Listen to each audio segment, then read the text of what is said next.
Yo, what's happening? What's happening, y'all? It's me coming back at you again with another hangout. I know it's a little late, so I thought I'd go ahead and review some of the things that happened in the day. So, first things first, I give congratulations to both Anthony Crawler and Chris Eubank Jr. for coming out as the victors tonight in their contest. So let me go ahead and start with the Chris Eubank and Abni Yildirim post-fight analysis on that. I know I did a video on this earlier, but those who are haven't really tuned into that video, that upload, but since you are tuning into my hangout tonight or right now, I should say, but let me give you my thoughts on that video. I mean, not thoughts on the video, thoughts on that fight. All I can say is that it was a mismatch from the start. You know, you know, Yildirim is actually Yildirim, sorry, is as I mentioned in my post fight videos that he's one of the three light heavyweights that dropped down to 168 to partake in the 168 World Boxing Series tournament. And to me, I questioned whether his weight would be stabilized on in that would be stabilized in no, I'm sorry, not his skill. Well, will he be stabilized at 168? Since he's coming from 175. And of course, those questions were answered as soon as I see him perform against Wnba Jr. Yildirim is one of those guys who come forward, pressure you with a high guard. He'll absorb some shots and then he'll let some of his hands. He'll let his hands go when he sees an opening. Kind of similar to how Arthur Abraham did it, and to some degree how Winky Wright did it. But Winky Wright was more elusive. He was a bit elusive route, elusive than those two guys. But the thing is that Yildirim was too slow. He was too flat-footed. He just couldn't. He just didn't have the hand speed to put in doubt in Chris Eubank. And obviously, Eubank when he fought Eubank, Yildirim's style was tailor made for that because Eubank likes to fight guys when they pressure him, when they come up close and they like to bang in the inside because Eubank is very good at trading in the inside. He's a very good inside fighter. And that's what people don't kind of underrate Eubank at. He's very good. Not only that he could box from long range, but he can also fight in the inside, and he's very vicious at throwing his uppercuts. I mean, he's one of the best. He's probably one of the he's one of the two fighters I see today's era aside from Andre Berto, who can throw uppercuts with great precision and accuracies. And as I mentioned, the uppercut is not an easy punch to land. You have to really time it perfectly. You got to be, like I said. In other words, he went to the school and got a degree in landing his uppercuts with precision. So, um, yeah, definitely. The fight only lasted 3 rounds, and then in that third round, that's when Eubank started to unleash his combinations and his hand speed really took a toll on Yildirim. But he knocked Yildirim down in the first round with the uppercut when he in the corner in the ropes. And Yildirim was hurt obviously because he went back to his corner. He was looked really out of it after that uppercut. He also took some shots too. But in the third round, he tried to trade with Eubank. Bad mistake. He tried to trade with him, and then Eubank caught him with a flush right, and Yildirim went down, and the referee just stopped the fight. And I know maybe someone argued that, wait a minute, you should at least give the guy a 10 count, but I don't think Yildirim, by his body language and posture, he knew he couldn't compete with Eubank. So, yeah, that was a wipeout from the beginning. Some didn't expect that to happen, but me noticing what happened, again, me noticing him dropping down in weight, his style of fighting, I pretty much seen the right, the writing was on the wall from that point. I mean, not, I didn't say that, I wasn't going to say, what I will say is what I will say is that I didn't really think that Eubank would blow him out that easily in 3 rounds. Maybe it was going to take him to late, it was going to go into later rounds, but not in 3 rounds. No, I didn't expect that to happen. But anyways, congratulations, Chris Eubank Jr. He moves on to the semifinals of the World Boxing Series in the 168 tournament. George Groves is, he called out George Groves. He wants that fight. George Groves will be fighting Jamie Cox next. I think that fight will take place next week. I think I have to go back and check the calendar, but definitely I'm looking forward to the Groves and Eubank fight if Groves can get past Jamie Cox, which he is expected to do so. So that'd definitely be a damn good fight. And I'm at this point I'm picking Eubank to win the damn tournament as a whole. So definitely if he wins it, his stock really does increase. That's what I have to say. He definitely gets a stock increase in his in his popularity, I should say. But yeah, then the next fight, Ricky Burns versus Anthony Crawler at 135. I do have to say one thing. That was I know a lot of people weren't really keen on that fight because these are two men coming off losses, particularly Anthony Crawler, who's coming off two consecutive losses at Jorge Linares. So a lot of people weren't too sure about this fight with Burns coming off a loss against Julius Ndongo, and I know that was probably the worst humiliation that Ricky Burns had faced when he when he got in the ring with somebody who was more skillful than him, which is okay. It's not a bad thing. I mean, styles make fights. So yeah, again, very entertaining fight. I have to say, very good fight, very good scrap. It was a close fight. Anthony Crawler came away with the unanimous decision. I think one of his judges scored it at 117, 111. I thought that was a bit too wide. I thought I gave it to Crawler 115, 113. I gave it to him, but obviously, yeah, it was still a close fight. People talk about it was a robbery. Some people, Ricky Burns fans, said that it was a robbery. No, it was not a robbery. It was a close fight, guys. So come on now. Let's be realistic, yeah. It's a close fight. It could have gone either way. So, yeah, so let's just cut the nonsense on that, all right? What else we got here? So yeah, anyways, a good win for Anthony Crawler. I know Ricky Burns said that he wants a rematch. He wants it done at Belfast. He wants it in Ireland. So I don't know, man. Let's see if Anthony Crawler will would oblige to that. So I don't know. I don't know. Uh, so let me see what else we got here. Oh yeah, there was a brawl that erupted after the well, it was prior to the Eubank Euro fight. So I don't know what that was all about. It was out, it was before the fight even took place. It was not after the result. So I don't know what was going on there. It happened in Germany, and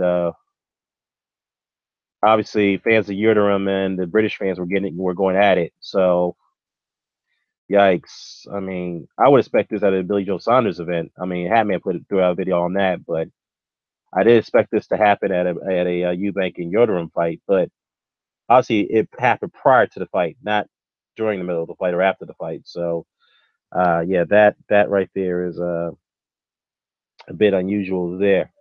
What else we got here? What else we got here? Hmm, let's see what else is going on here.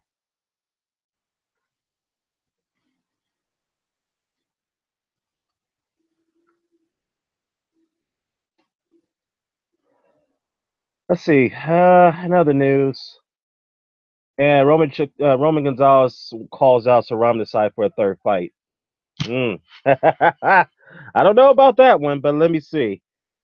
He definitely wants that third. He wants a rematch with Saram Desai. I don't know why he wants a third fight, but at this time he is focused on getting that fight with Calify. That's what he wants, the WBA title.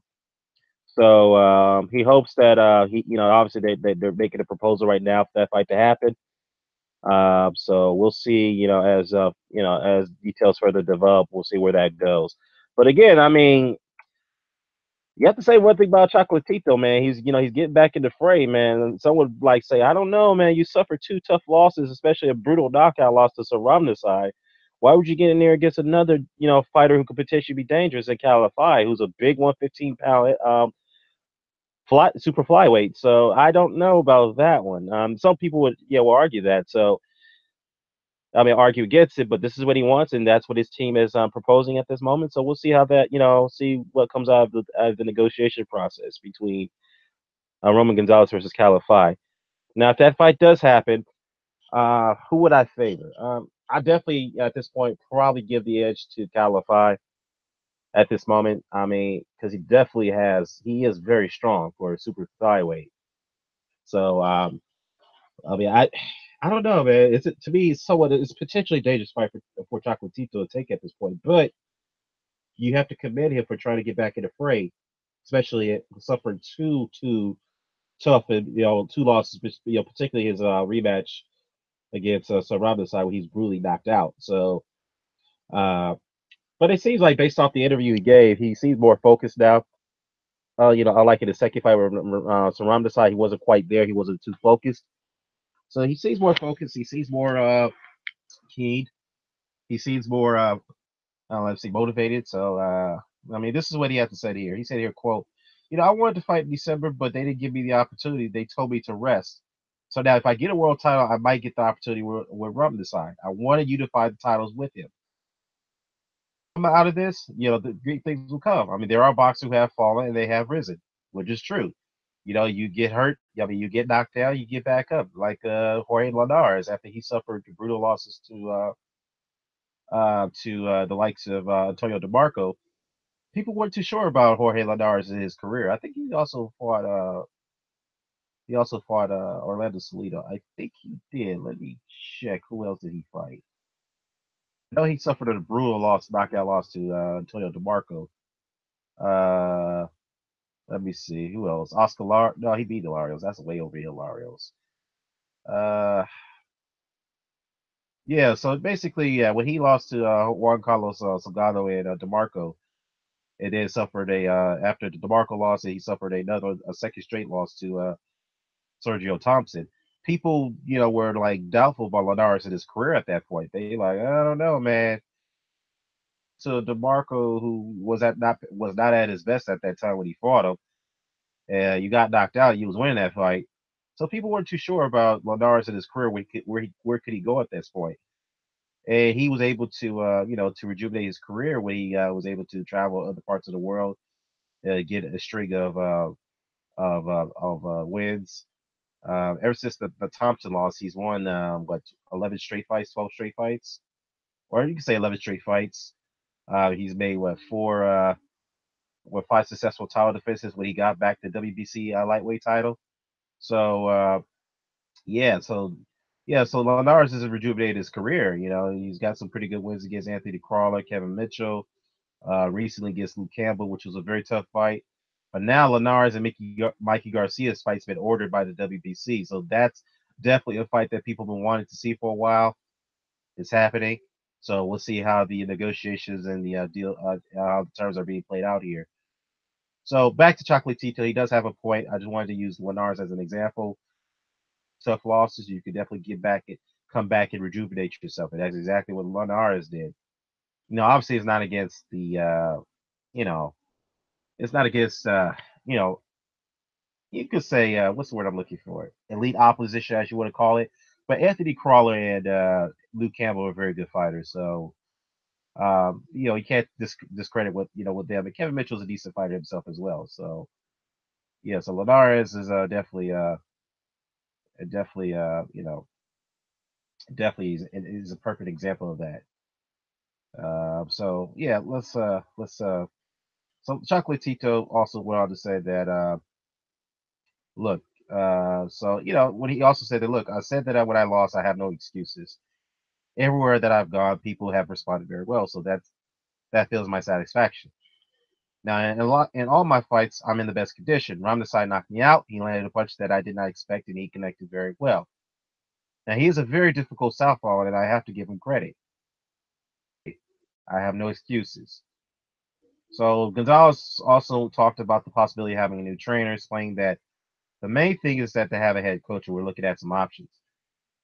Now, we're all a team here, but the head of that team, Mr. Honda, he has the last word. So he has the last say so what coach that he should be assigned to. But like I said, I like his attitude, I like his enthusiasm. He seems like he's keen to continue his career. He wants to, prove everyone wrong. Like myself, I mean, like I believe that he should, just take it easy. I felt that he should just call it a career. He's had a tough career. He's had a great career. I just feel that he doesn't really don't really have much to prove. But if he believes that he has something left to prove, that I can't knock Gonzalez for that. I really like his attitude. I really like the fact that he wants to continue his career. He wants to prove everyone wrong that he could compete at 115. Some people suggest he should go back to down to 112. That's not what he wants to do. Obviously, he knows that he can't really make that weight anymore, so he's going to come in better shape next time, and he's trying to go after Calify. Now, the one thing I will have to say, though, is that I'm not in favor of guys coming off losses getting title shots. That's the one thing I got to say about this about Gonzalez. even though it's commendable what he's trying to do, but still though, I'm not a favor of that, to be honest with you. I don't like guys getting title shots coming off losses. I really don't like that. If Gonzalez really wants to get a shot at Calify, realistically, from my point of view, he should fight an eliminator at least. At least fight an eliminator, fight your way to get back into the rankings. So that way you could get a WBA shot at Calify. That's just my take on it. I just don't like the fact that guys get title shots coming off losses. I don't like that at all. Okay. And what else said CMD, man? What's going on, man? Just going in here do this this hangout here. So yeah, so Gonzalez called out Saram Nasai for a third fight. Definitely he wants a trilogy. Like I said, some people may advise him against that. Who knows, man? Who knows? I mean, he said he'll be in better shape next time if they do fight again. He wants that title. So first he wants to pick up that WBA belt and then force a unification bout between him and Saram Nasai for a trilogy fight. So I don't know, man. I don't know. So that's interesting, man. I have to admit the super flyweight division is very stacked with talent, man. It's got a lot of good, great fights down there, great guys who can fight down there, compete with each other. So yeah, but the thing is though, if he does get that title, he did fight from Saram Nasai. Hypothetically, say he does fight him in the third fight, and then he does win, and then we'll also bring back the interest of him fighting annually the monster from Japan for the WBO title.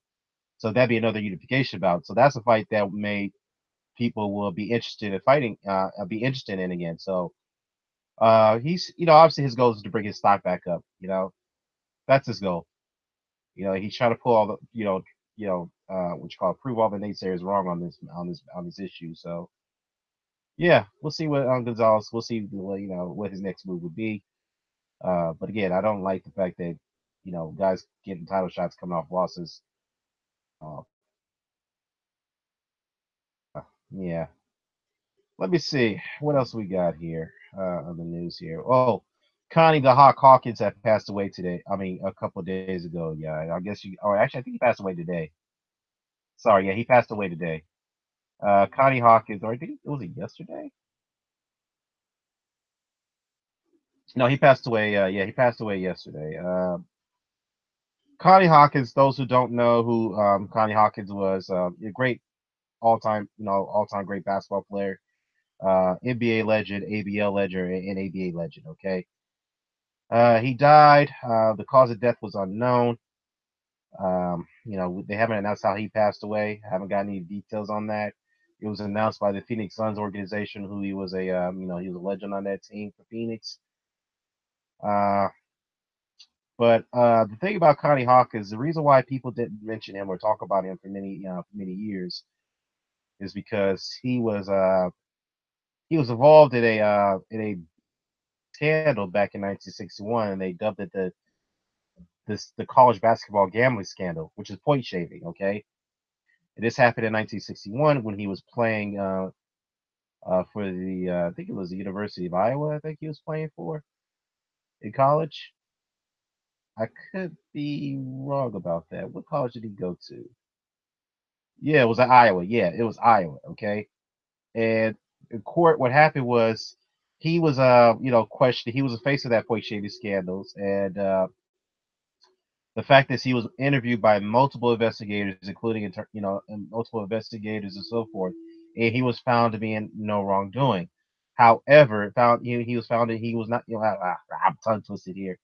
He was not found at fault. He was found not to be involved. He was not pretty much not guilty of wrongdoing, even though he was never put on trial for it. Even though he was being investigated. But what's funny about that situation is that he was prohibited from seeking legal counsel because of the whole situation, how he was being investigated, how he was being grilled. Okay, he wanted some representation, but he was not allowed to get it. But again, nonetheless, he was cleared. He was found to have been in no wrongdoing of the point saving scandal that occurred in 1961. Okay, but the scandal did stick with him to some degree because his reputation was beleaguered. It was deterred given the fact that people who were involved in that scandal, he had close ties and associations with them. So, uh, they call it the Jack Molinas guy. The guy who's involved in that situation. But the thing is that it really kind of plagued him, throughout his rest of his playing career. Uh, but he was able to get to the Hall of Fame. He was, you know, recognized for his achievements both in the ABL, the old version of the ABL, not the female version of the ABL.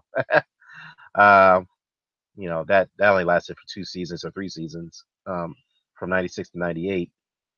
But anyways,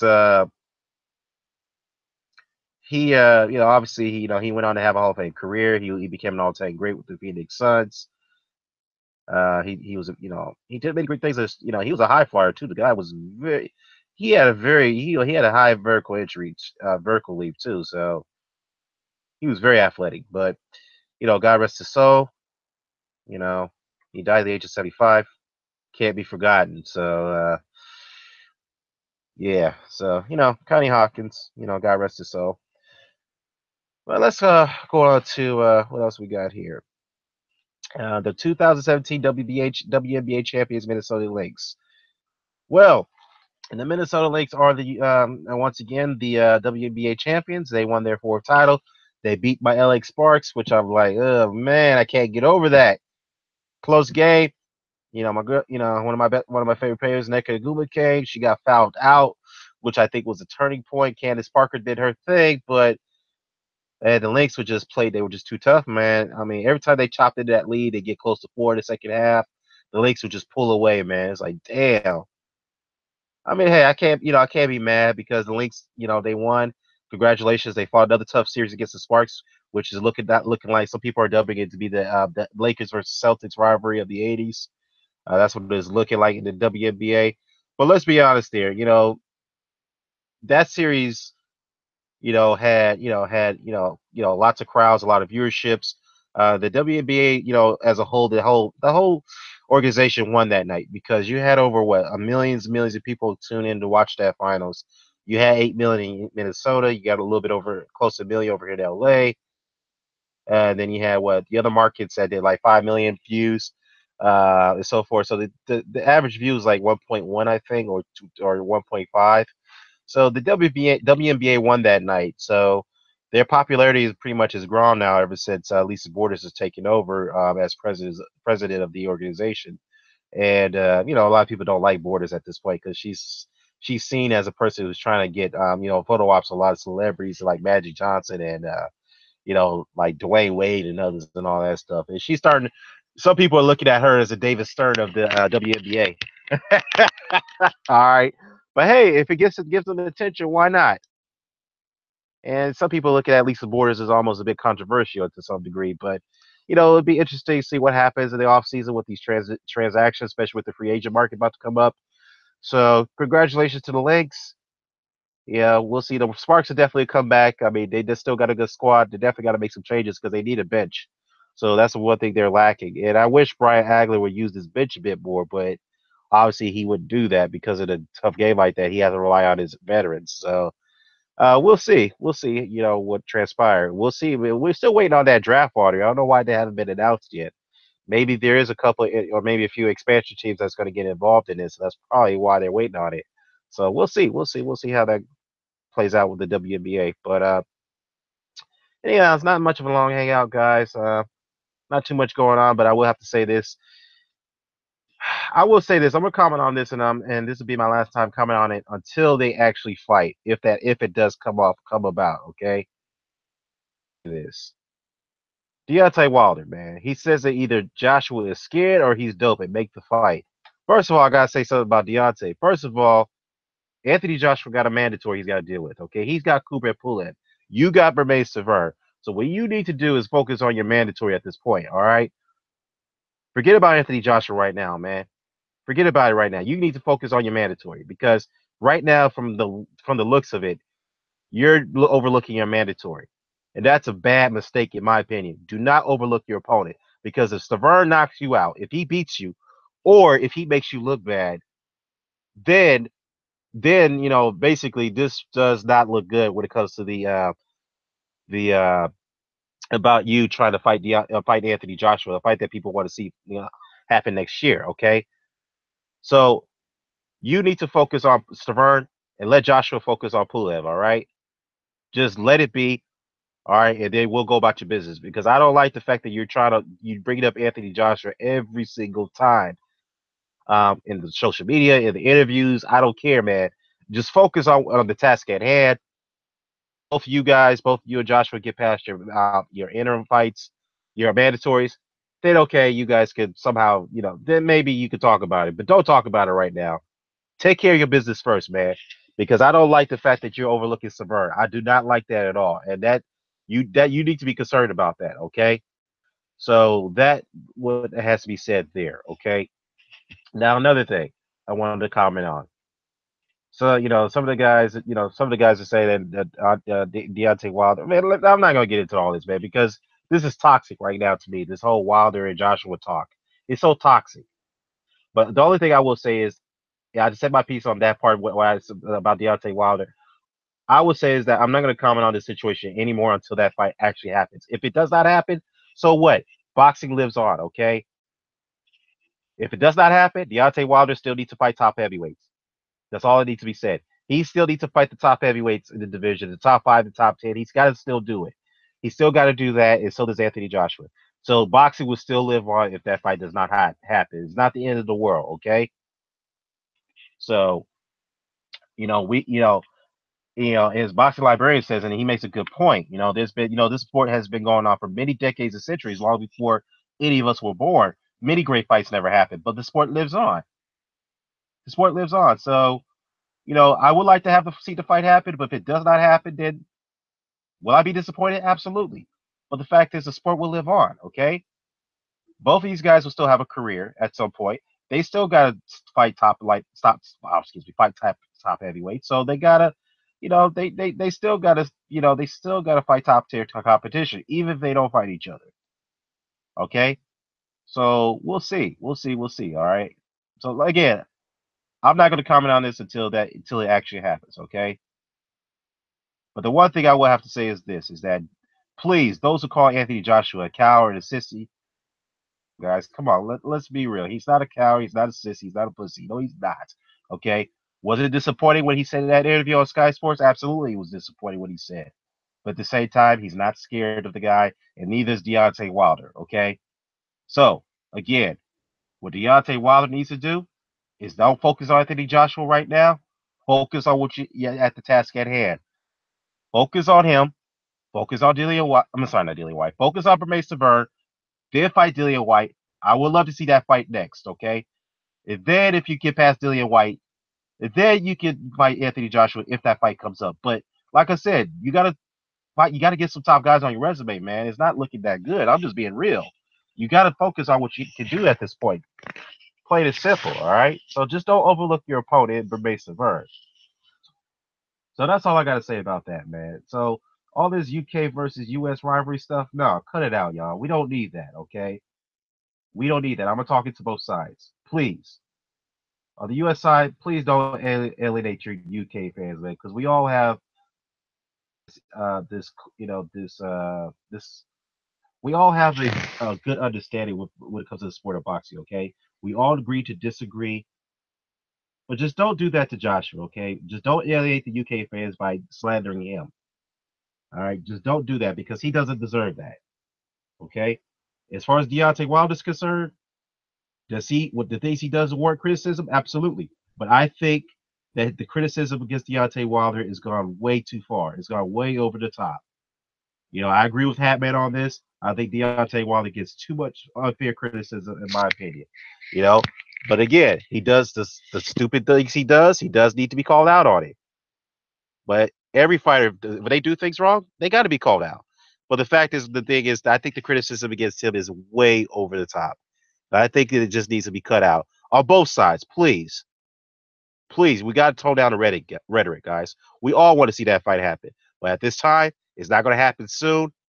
So let Deontay Wilder one more time. Don't focus on Anthony Joshua at this point. Get your mandatory out the way. Get some other good fights in between. Get Dillian White in the ring with you. Get who else? Who's in the top 10? Get Dominic Brazil in the ring with you. That's a fight I want to see with Deontay Wilder. Get those guys in the ring, man. I don't want to hear this I'm just really getting sick of you bringing up Anthony Joshua. I'm just being honest. I'm just being honest, man. Focus on what you can do at this point. Because right now, what you're doing is you're overlooking your opponent. I don't like that, man. Focus on the task at hand, and then you can focus on other things. That's all I gotta say. CMD says, "Man, look, I agree. Wallace should take care of business first." I mean, absolutely, man, absolutely. You know, I wasn't going to comment on that tonight, but I thought I really had to bring this up, man, because I really don't like that talk from Deontay. He's talking like he's trying to overlook his opponent. I don't like that, you know? So what else? CMD says here, yeah, with Wilder keep calling out Joshua reminds me when Lewis was calling out Riddick Bowe, and that fight never happened. Like you said, boxing lived on. Yep, absolutely. Good point. Good point. Good point right there, man. Good point. Yeah, because Lennox Lewis was really, really berating Riddick Bowe when Riddick Bowe won that title from Holyfield. Even before that, he still won that fight. Okay. Of course, what Riddick Bowe did, didn't he was he was mandated to fight Lennox Lewis after that, after he beat Holyfield the first fight. He just literally just gave up the belt. He didn't even bother to negotiate with Lennox Lewis. He just threw the belt in the garbage can, and that was a disgraceful act by Riddick Bowe. But at the same time, yeah, at the same time, I just don't like when other fighters do that, when they keep calling out other fighters while they have another fight on hand. I mean, there's nothing wrong with that. You could do that to some degree, but if you keep focusing on one fighter that you're not even scheduled to fight yet, while you have a fight that's already scheduled, then that's a bad mistake. You just can't do that. I could go back to Edison Miranda when he did that shit to Kelly Pavlik. When Miranda was scheduled to fight Pavlik, right? Miranda was so focused on Jermaine Taylor. He was just, he was slandering Jermaine Taylor. He was calling him all type of names, using all type of rhetoric. He was just going after Taylor, in interviews and in the pre-fight conferences, whatnot. I remember that in that pre-fight conference when him and Taylor was going at it, right? And the thing about Miranda is that he just pretended that Pavlik wasn't there. And I'm like, nah, man, that's a bad mistake. Terrible mistake to do that. And look what happened to Edison Miranda. He got knocked out because he wasn't focused on his opponent. He was rather focused on Jermaine Taylor. He got knocked out badly. Knocked out. And the same thing with Tommy Morrison when he was so focused on Lennox Lewis. RIP Tommy Morrison. When he was him and Lennox were scheduled to fight each other, back in '94, way before '96, but '94, where Morrison was a WBO champion and Lennox Lewis was the WBC champion.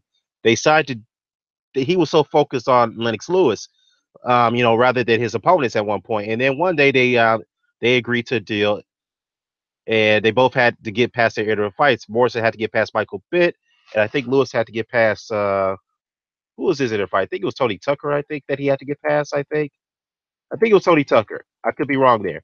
So when Lennox, when so once they get past their interim fights, then they were going to meet for for the unification bout for the WBO and WBC title, right?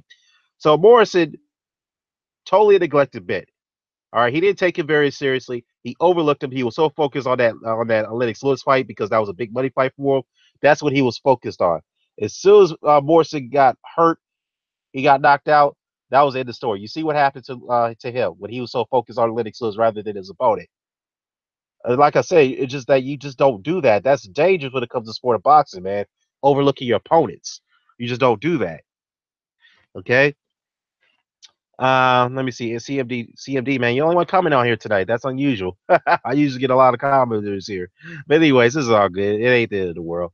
Let's see. He says, I remember that like yesterday. Man, yeah, absolutely, man. The Riddick Bowe situation and the Tommy Morrison situation.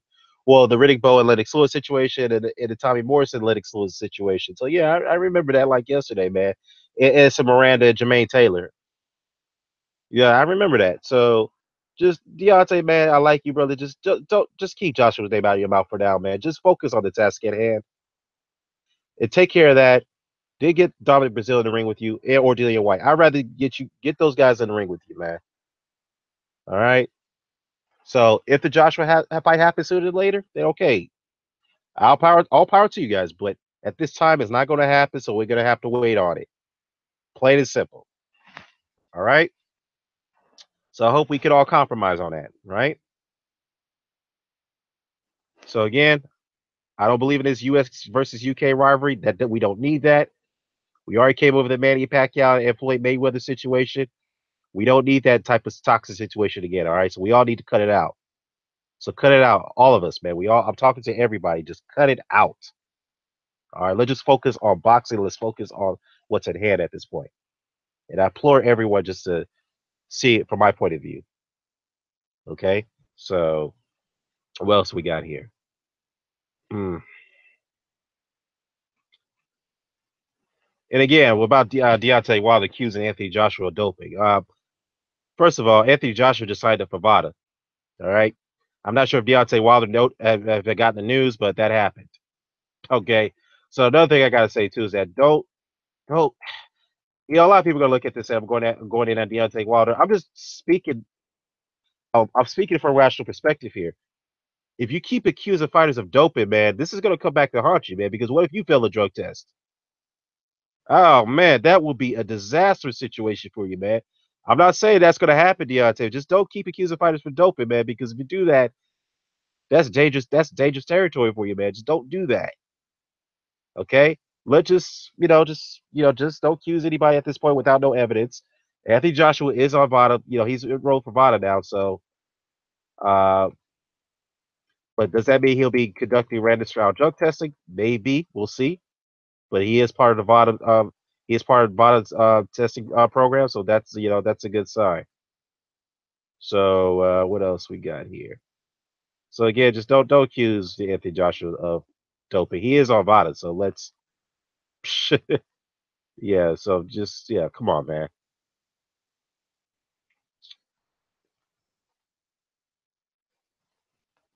What else we got here?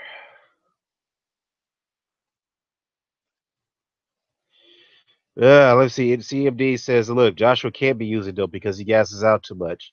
Well, you know what?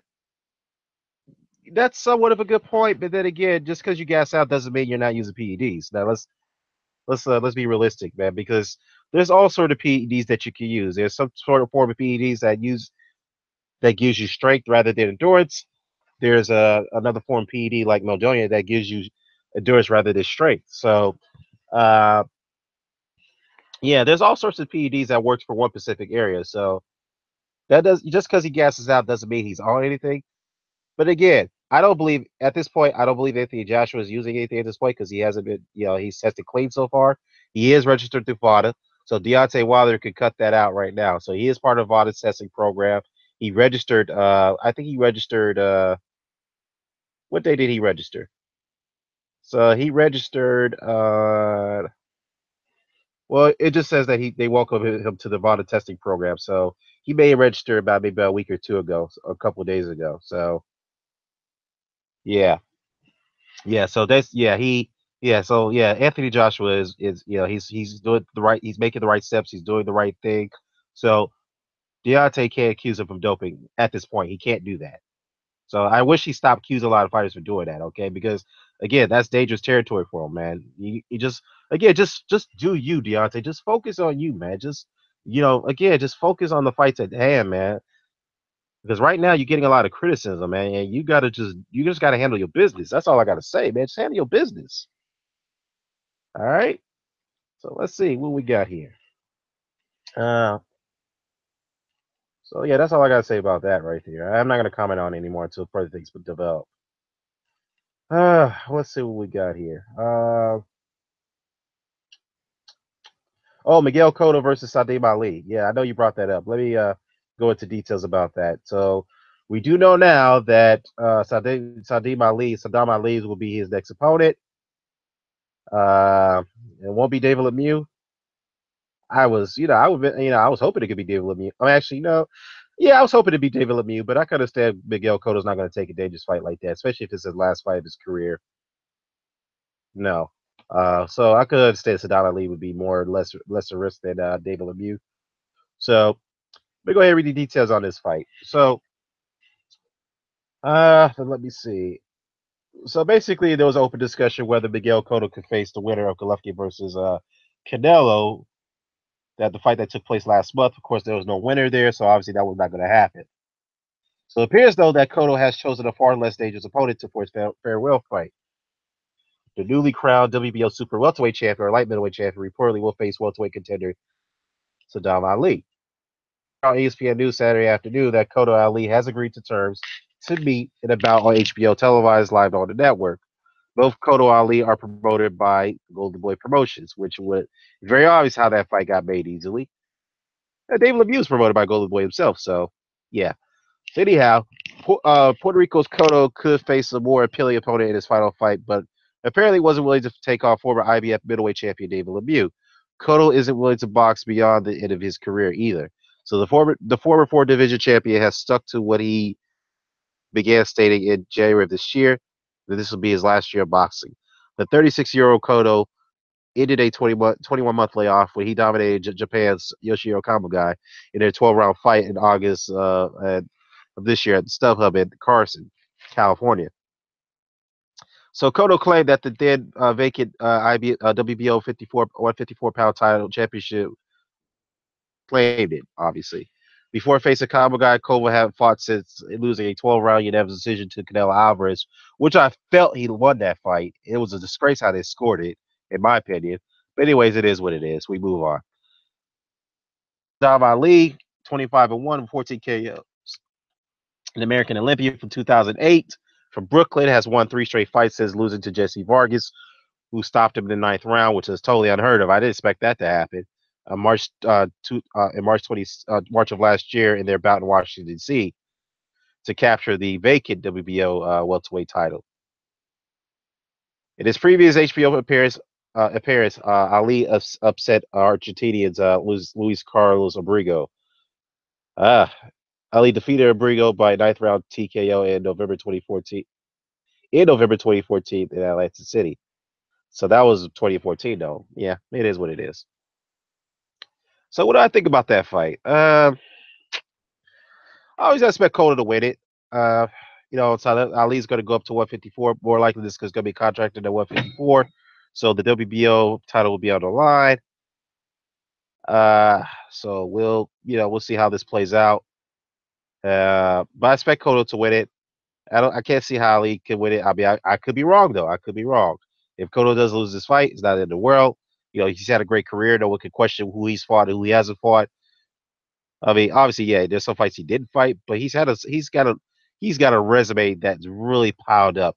I mentioned that Andre Ward has one of the best resumes in modern day boxing. So does Miguel Cotto.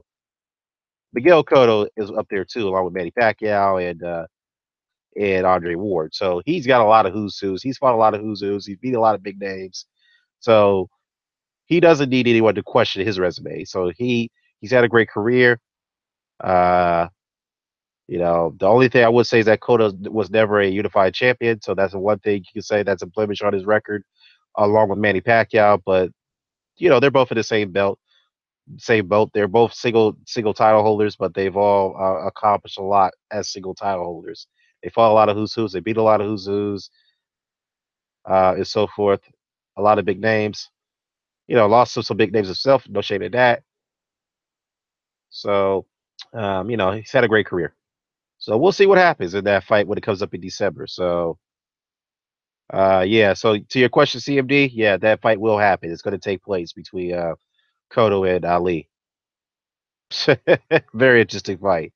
So, what else we got here? I don't think I have nothing more here to discuss, man.